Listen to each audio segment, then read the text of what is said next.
โอเคสบายดีสบีดายกับทุกๆคนกันแล้วกันเนาะพบกับปอนบานาสำหรับคลิปนี้เนาะก็คือค่อยก็จะมาตอบคำถามที่ว่าพวกน้องๆหรือเพื่อนๆรีเควสกันเข้ามาซึ่งปกติแล้วก็จะมีหลากหลายคำถามเลยเนาะแต่ว่าตอนนี้ค่อยจะมาตอบคำถามที่ว่าน้องๆเนาะมักถามกันเข้ามาว่าอ้ายอ้ายสอนวิธีการเปิดสร้างรายได้แด่นะประมาณนี้เนาะจะเป็นลักษณะนี้คำถามที่ว่าโอ้มาแหงเลยเนาะแต่ว่าค่อยกับบ่ค่อยมีเวลาไปตอบให้น้องๆในคอมเมนต์เลยว่าอัดคลิปตัวนี้เพื่อให้เบิ่งแล้วให้เข้าใจเนาะโอเคคือคำถามตัวนี้เนาะแล้วเมื่อน้องๆถามเข้ามาแบบนี้เนาะแล้วค่อยกับถามกลับไปว่าก็คือซับของน้องฮอตเกณฑ์ละบอวิวของน้อง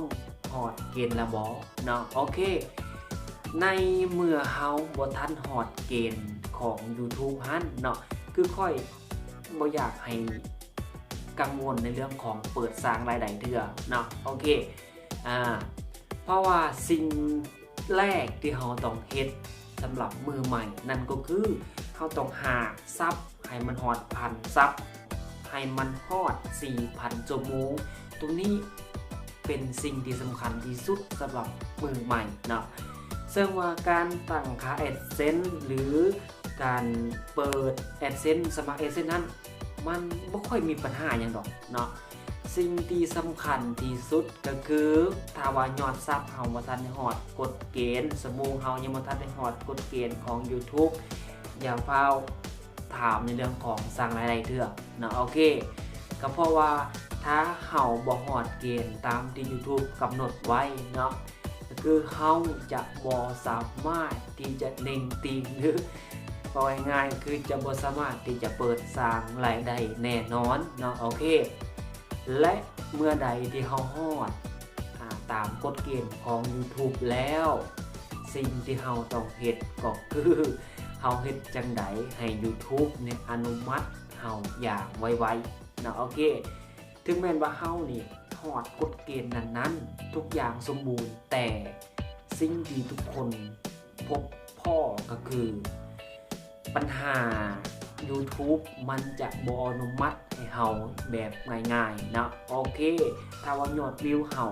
บ่ดีคอนเทนต์เฮาบ่ดีแฮงค่อนข้างจะยากในการอนุมัติเปิดสร้างรายได้นะโอเคฉะนั้นเฮาเริ่มต้นจากศูนย์เนาะก็คือทำวิธีให้เฮาเฮ็ดคอนเทนต์ที่ว่า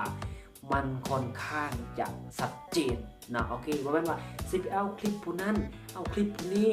แล้วมาอัพลงซ่องเพื่อยอดวิวเพื่อยอดซับเนาะ YouTube มันฉลาดกว่าเฮาอยู่แล้วนะโอเคเนาะให้เข้าใจจังซี่เนาะแม่นอยู่เฮามีซับหลายเป็นหมื่นซับเนาะวิดีโอวิวโอ้โหสุดยอดแต่ว่า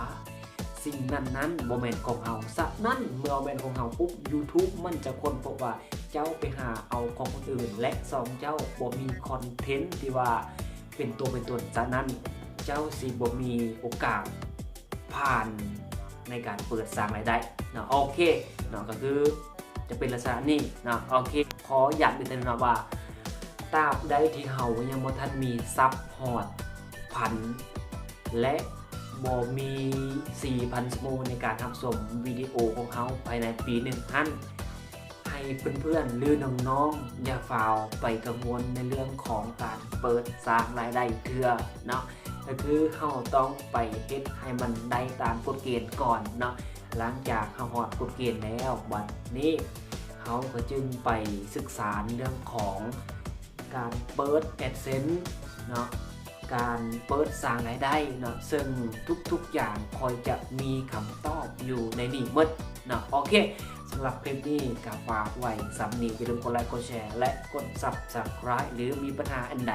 ก็สามารถที่จะรีเควสใต้คลิปนี้กันแล้วกันเนาะโอเค